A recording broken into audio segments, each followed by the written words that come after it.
Thank you for joining us today for another edition of Conversations with AARP. I'm Troy Deshabere Schuster, State Director for AARP in the Virgin Islands. The title of our show today is Mental Health Resilience in the Face of Adversity. At a time where challenges are an inevitable part of our daily lives, the ability to remain resilient in the face of adversity is paramount. Today, we will highlight a topic that will promote resilience and recovery to help guide us through life's challenges and crises. Mental health resilience in the face of adversity. To help us understand mental resilience, we have invited Dr. Shatel Noel, the Director of Behavioral Services at the Department of Health, to share with us about the importance of community and individual roles in fostering mental health resilience and the steps we can all take to best navigate the challenges of life. As the nation's largest nonprofit organization, AARP has long recognized that mental health is the foundation of overall health. In our work on issues in health security and personal fulfillment, the connection between mental health and total health is highlighted. That is why having this discussion is significant. And so we welcome Dr. Shatel Noel. Welcome. Hey, good morning. Thanks for being with us today. Absolutely. Thank you for the invitation. And so, before we get started talking about mental health resilience, tell us a little bit about yourself, your educational background, and what you do professionally. Absolutely. So, I serve as the Director of Behavioral Health. I am a native Virgin Islander, born and raised in St. Thomas, now living in St. Croix. And I have several degrees, but the most recent is the doctorate that I currently hold in counselor education and supervision, which really helped me to focus on crisis and trauma work. And I worked in Georgia prior to relocating back to the territory so I can help our people become more resilient. Great. And I understand that you live on St. Croix now, although you are a St. Tomia. Yes, Great. You're a resident of the Virgin Islands. exactly. Through and through. Great, great, great. That's wonderful. We are all one people. You know, there's always like it seems a friendly rivalry between the two islands or two districts, but we're all Virgin Islanders. So, Exactly, so exactly. welcome to St. Croix from St. Thomas. Thank you. Yeah, and so now in your work as a counselor, um, I understand that you not only counsel people but also teach others how to counsel. Right, exactly. So, with my degree, the work was really focused on three areas. So, counseling, kind of bringing up the next generation of counselors, which is the counselor education component, and also supervising counselors to make sure that it's not just a teaching component, but a real life component as well. Because sometimes what you learn in a book is not what it looks like when you get into the field.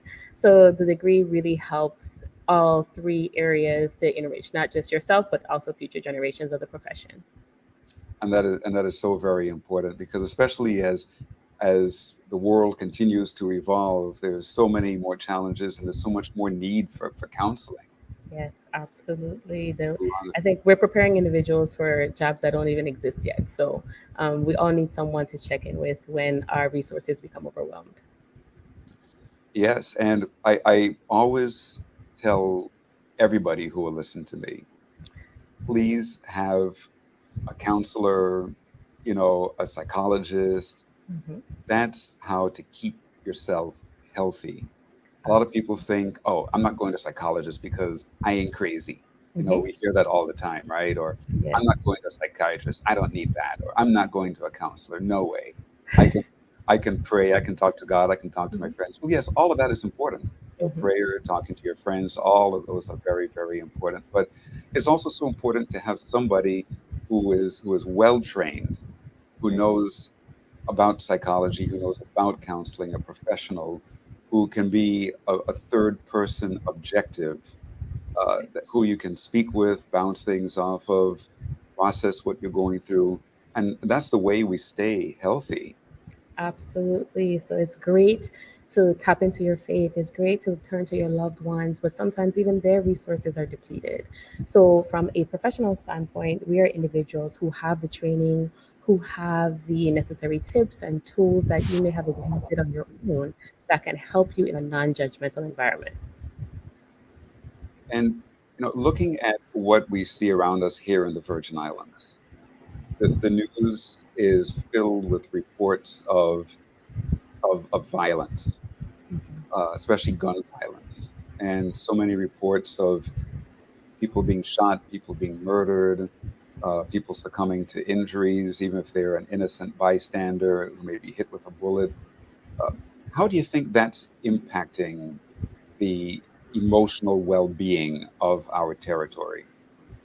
So, in general, I think our territory, especially our youth, the individuals who are millennials, have really been hit with what our field is really calling a conveyor belt of catastrophes. It's kind of just been one thing after another: a pandemic, the hurricanes, other natural disasters, gun violence.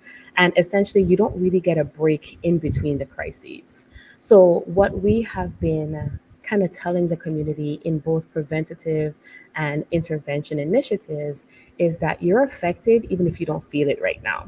We've been partnering with other divisions, chronic disease, communicable disease, um, MCH. We've been partnering with Department of Education, licensing and consumer. I mean, wherever somebody's willing to partner, we've been partnering with individuals to ensure that the community recognizes that you may not feel it now because we're so used to dealing with crisis, which is really sad to say that. But in general, we have generational trauma that we have to look into, and we have present individual trauma that we have to look into. So we look at not just the mental health of someone, but we also look at the physical health, because what you may be experiencing as a stomach ache or a migraine may actually be you experiencing anxiety and depression, but not knowing what those symptoms look like. So we've been kind of just making sure the messaging of healthy individual, healthy community, and healthy family permeates all of our divisions at the Department of Health. This conveyor belt of catastrophes, what an incredible term, and so very, very, very accurate.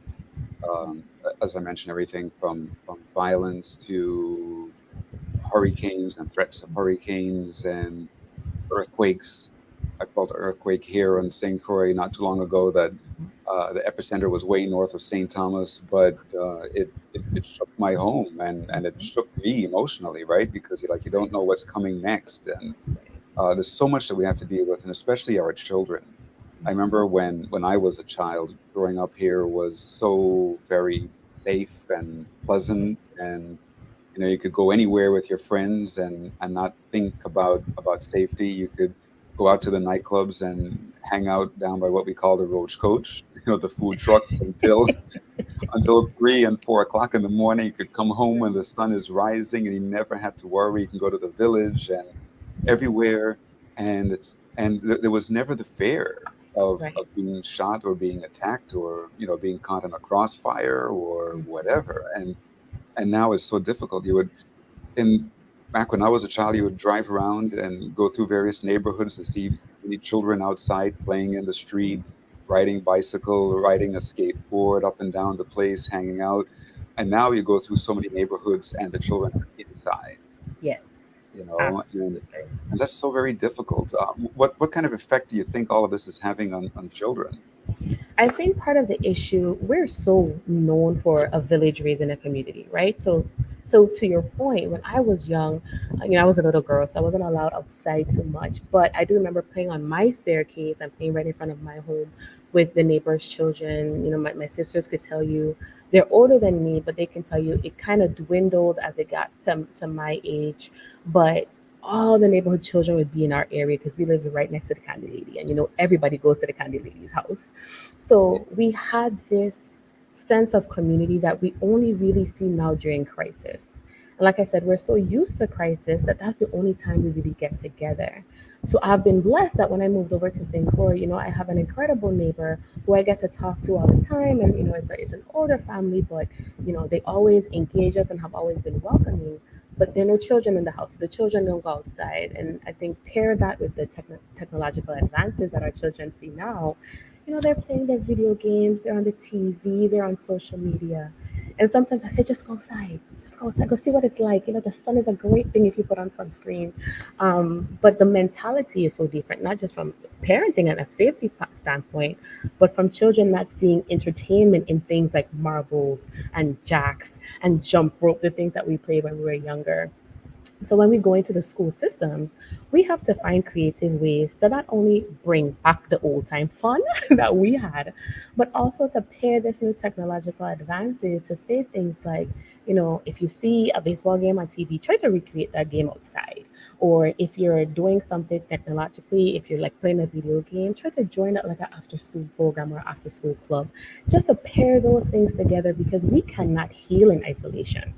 I don't care what anybody says about I don't trust my neighbor or I don't trust the person down the street. That could be true, but you cannot heal in isolation. And it may be that your neighbor or that person on the street is going through something that they wish somebody would come over and say, do you need a helping hand? So us healing as a community starts with community conversations as well. Healing. So very important. And I, I think other than myself, you're the only other person I have heard say healing, that the community needs healing. Yes, We all need healing individually and collectively. And absolutely. that's the only way we can move forward because all of this impacts us and hurts us in so many ways. Even if we don't know somebody who was hurt, just Right, knowing that somebody was hurt, right. hurts us too, because we're all humans and we all have a certain degree of empathy, right? Absolutely. And so we all need healing in so many different ways. And so talking about mental health resiliency or emotional resiliency, um, how does the Department of Health and how do you in particular define mental health resiliency? Got you. So you'll find a lot of definitions kind of all over the place, but my personal definition and kind of what I share with my staff and what our staff work towards is this ability to adapt to difficult or challenging experiences because life is going to happen. You can't stop life from happening. So it's having both a psychological and behavioral flexibility to adjust during adversity. And it's both a process and an outcome. So it's necessarily in both systems, so like a community, but also for the individual in order for us to thrive. So if you think of jurisdictions that have building codes for tsunamis and earthquakes, so East Asia, the Pacific coast, those buildings are made so that when earthquakes do happen, the building actually wobbles. You don't really see it, but the building actually wobbles with the adversity and it doesn't deteriorate. So you can think of resilience as that same um, that same concept. It's an internal code that allows you to wobble with the adversity without deteriorating. Excellent, excellent. And so, what are some of the ways in which we can build that resiliency? So first is of course recognizing that it's an ongoing process, right? So today you may say, "Oh, I got it. I figured it all out. I have gone through the rungs of Maslow's hierarchy of needs and I have self-actualized," right? You may feel great today. And then tomorrow you have a trigger and it's back to square one. And you're like, "What happened to my resiliency?" The fact is that no one actually achieves it as a checkbox. At no point in your life are you going to feel like every single thing is perfect. Because again, with this conveyor belt of catastrophes, it's almost like we live in the what's next. We don't take time to recognize and celebrate right now. So there's an internal recognition that life is going to happen. I'm going to build up myself. I'm going to do my self care. I'm going to check in with family and friends, make sure my support system is good as well. But also knowing what your triggers are, because the triggers will always be there. But just knowing how to recognize and manage them is what actually adds to that resiliency. Recognizing and managing those triggers, and then how do we deal with those triggers? And going back to something you said earlier, that we can't heal in isolation, and we alluded to the fact that there is so much more isolation today because of technology, etc. Um, I would think that we would need to overcome that tendency to isolate, Hmm. right? And it's interesting because on one hand, as humans, we're social beings. We want to be around others. Right. We need to be around others. needs, right? You referred to Maslow's hierarchy of needs, right? One of the most fundamental levels of Maslow's hierarchy of needs is the need to love, to be loved, to be accepted, to be Absolutely. included. You know, that whole socialization kind of need. But then at the same time, every person experiences moments of turning inward, Mhm. right? Especially when faced with challenges, Absolutely. turning inward, isolating, withdrawing from friends, withdrawing from social events. Mhm. And some people say, oh, I just need to be alone for a while. Maybe you do need to be alone for a while. But Mhm. then some people get stuck in a rut of being alone, Yes. and it becomes a chronic isolation. Mhm. So talk to us a little bit about that and how somebody can break out of a chronic isolation and move back into a healthy socialization. So in in May we had Mental Health Awareness Month, and we do a lot of events. So one of the events that we did was this podcast called Mindfulness Mondays, and in that podcast we spoke a lot to individuals reaching out, right, saying that I need assistance. But there are times that you don't recognize that you need assistance, right? You feel like you're in a rut and you're like, I go to work, I come home, I go to work, I come home, I go to work. And for individuals who work from home, it's almost like I just stay here all the time. I don't really move. I go out, I get my groceries, I come back home. And then of course technology allows for things like you shop online, you park your car, the attendants bring it to your car. You don't even have to get out your car for anything, for Right. food, for gas, or anything sometimes. So what we have asked individuals to do is to keep resources on hand that we promote, such as the 988 text and chat line. But we also ask family members and loved ones to recognize signs and symptoms. So symptoms is what individuals feel. You feel like you're in a rut. You may feel moments of depression, but sometimes it's so routine that you don't actually feel that depression. It doesn't look like traditional depression to you. You're still taking your shower, you're still brushing your teeth, you may still take some phone calls, text messages, watch social media. So it doesn't feel like you're slipping into a depression or isolation. But individuals can see the signs of that. So even if you have a work from home job or you're displaced, for example, Department of Health has been displaced largely because of the loss of the Charles Harwood complex in the St. Croix district, we still find moments to get together.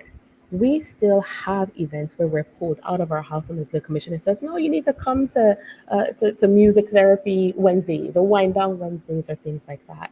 So we ask individuals that if you find that your loved one is in a rut or you find your loved one having those experiences of isolation, that you be the one to reach out. If you're a neighbor and you haven't seen somebody for a little while, just go knock on the door and say, "Hey, I haven't seen you for a little while. I'll put some mangoes on the veranda. I put some canap on the couch on the chair outside your door," because that's how we engage the community and start that community healing and conversation. But also how we know that we're checking on each other because sometimes internally we don't see it for ourselves. Yes. And reaching out is so very important. Oftentimes we get caught up in our own busyness in our own little world and we don't reach out. Hmm. We see the signs. They're all there. Uh, and it's even on social media. Hmm. People put it on social media. There have been many cases, even right here in the Virgin Islands, where people put messages that seem to be suicidal on social media, and then they go about committing suicide, or at least attempting to commit suicide, and nobody has reached out. But then when the act occurs, people say, oh, yeah, I saw that on Facebook. Oh, yeah, Hmm. that was interesting what that person wrote on Facebook. Sometimes people do show signs. Sometimes people are crying out for help in various ways. Yes, We don't absolutely. take the time to observe and to reach out, to lend a listening ear. Oftentimes, all people need is just someone to listen to them, right? Right, absolutely. It makes the world of difference having just a sounding board sometimes. Sometimes you don't even have to reply. You just have to sit there and let that person offload what they've been carrying around because the burden in and of itself of being an individual, working, taking care of home, inflation, recession, sometimes being a parent, being a caregiver, sometimes the burden of having someone to talk to and lifting that burden off your shoulders, excuse me, makes the world of difference. Absolutely. I'm not a well-trained counselor like you are, but I have had some training in counseling, as you're probably picking up as I'm talking here. Um, but yeah, oftentimes just letting somebody talk, they solve their own problems, right? Hmm. And they have their own solutions. They have it all. It's just that they need to talk it out and need somebody to listen to them. But again, many people, I would say most people don't take time to listen, Yes. even even when engaged in conversation. So many times when we're in conversation, our interlocutor, the person we're speaking with, we can tell they're not really listening to us. They're thinking of Yes. what they're going to say next. Yes. It's funny because I think we've gotten into the routine of, hey, how you doing? And the person responds, I good. And we keep moving, right? We don't stop to engage. And I remember I was having a particularly hard day at work, and my staff is good at picking up at me now. And they were like, how you doing, Dr. Noel? I'm like, I'm good. And the person held my hand. I was like, no, how you really doing? And I burst out in tears because it was the anniversary of my father's passing. And I knew it was there, but I was trying to throw myself into work. So sometimes just having that person pause long enough to see you, through that facade that you're trying to put up for the world, that we're so good at doing, and the world is so good at accepting, makes the world of different because it creates what we call psychological safety for you to say, okay, this is a safe place to get that burden off my shoulders, but also just to feel for a little bit because we tend to not want to feel and we just keep going and we think that we're okay, but we're not. Exactly. And then people turn to all kinds of other destructive behavior, right, to deal with those feelings that they are repressing or suppressing. People turn to drugs or alcohol, which is a type of drug in and of itself. They turn to sex or turn to violence. We see, again, going back to violence, we see such a preponderance of violent acts among young people, like between the ages of 18 and 28. Mhm. And these young people, they need to be able to process and learn conflict resolution and so forth before they just resort to violence as a way to express their pent up emotions and so forth. So it's Mhm. it's such a multifaceted situation. Yes. But even though not everybody is a well trained counselor like you are, we are all a counselor in our own right, Right. and we all need to take time to connect with other people on a deep personal emotional level, and to have conversation and to listen and to give appropriate feedback, and one by one we can make a huge difference, a huge Absolutely. And I tell people all the time, we have upwards of 90,000, maybe over that by now, individuals in the Virgin Islands. If you can touch the life of one and that person touch the life of somebody else, we really could not only have our voices heard, but have better services and better healing in the community in general. Nobody can do it alone or in isolation. No organization can do it alone or in isolation. So we have to work together to build that resilience. And this is a wonderful conversation, but we're getting close to the end of our conversation already. But uh, in the last few minutes, if you will tell us what services is the Department of Health offering to people in So this area? yeah, so like I said, we've been partnering with community organizations. We're in the schools, making sure we're doing presentations to the teachers, to the students. We have lots of outreach events that we do in the community. We're doing um, uh, talk shows like this, lots of social media outreach. We are make sure that we are doing our interdepartmental council, which is related to our behavioral health bill. So you name it, we're out there doing it. It's all about preparing, responding, and recovering through and through. Great. And one big topic for AARP is caregiving, right? That's something that's near and dear to the heart of AARP, especially as the population continues to age. More and more people are in need of a caregiver or caregiving. We have more and more caregivers. What are your thoughts on the challenges of being a caregiver, and what words of advice can you give to caregivers as they're providing care to their loved ones?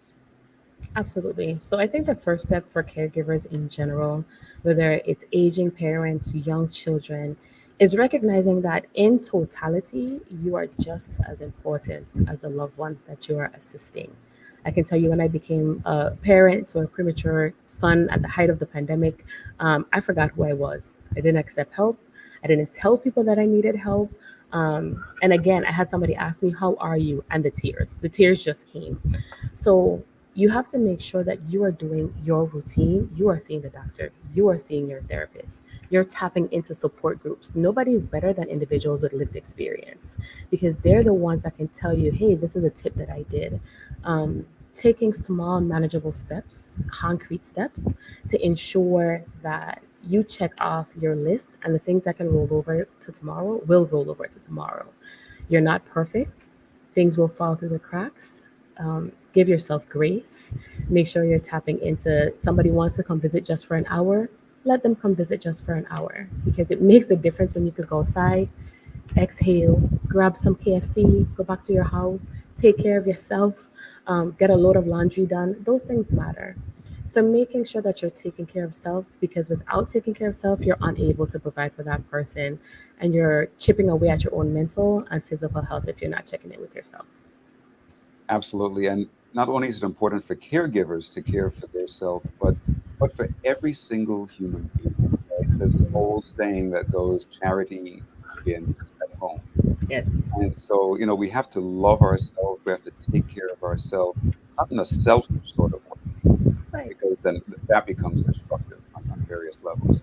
But to really provide ourselves with the self-care that we need each and every day, so that then we can provide care to those around us, not only as a quote unquote caregiver, providing care to an older loved one or an impaired loved one, an ill loved one, but to those we just come into contact with around us, as we said earlier in the show, right? To be able to say, how are you? And really want to hear how they are, and Right. to really be that listening ear, that sounding board for other people, and to share love and peace with everybody, right? And that's how we Absolutely. make the difference. Absolutely. You can't pour from an empty cup. So you have to pour into self before you can pour into others. That's right. That's right. Can never pour from an empty cup. And so we're just about out of time. So I'm going to end on that point. We can't pour from an empty cup. And please, everybody, do take care of yourself. Find good, healthy ways to relax, to refresh, to refill your cup. And again, remember all of those around you, and to always be helpful and loving and caring. And together we can change our island, we can change our territory, and we can change the world. Great. Thank you so much, Dr. Noel, and we look forward to having you on another episode of Conversations with AARP in the Virgin Islands. Anytime. Thanks for having me.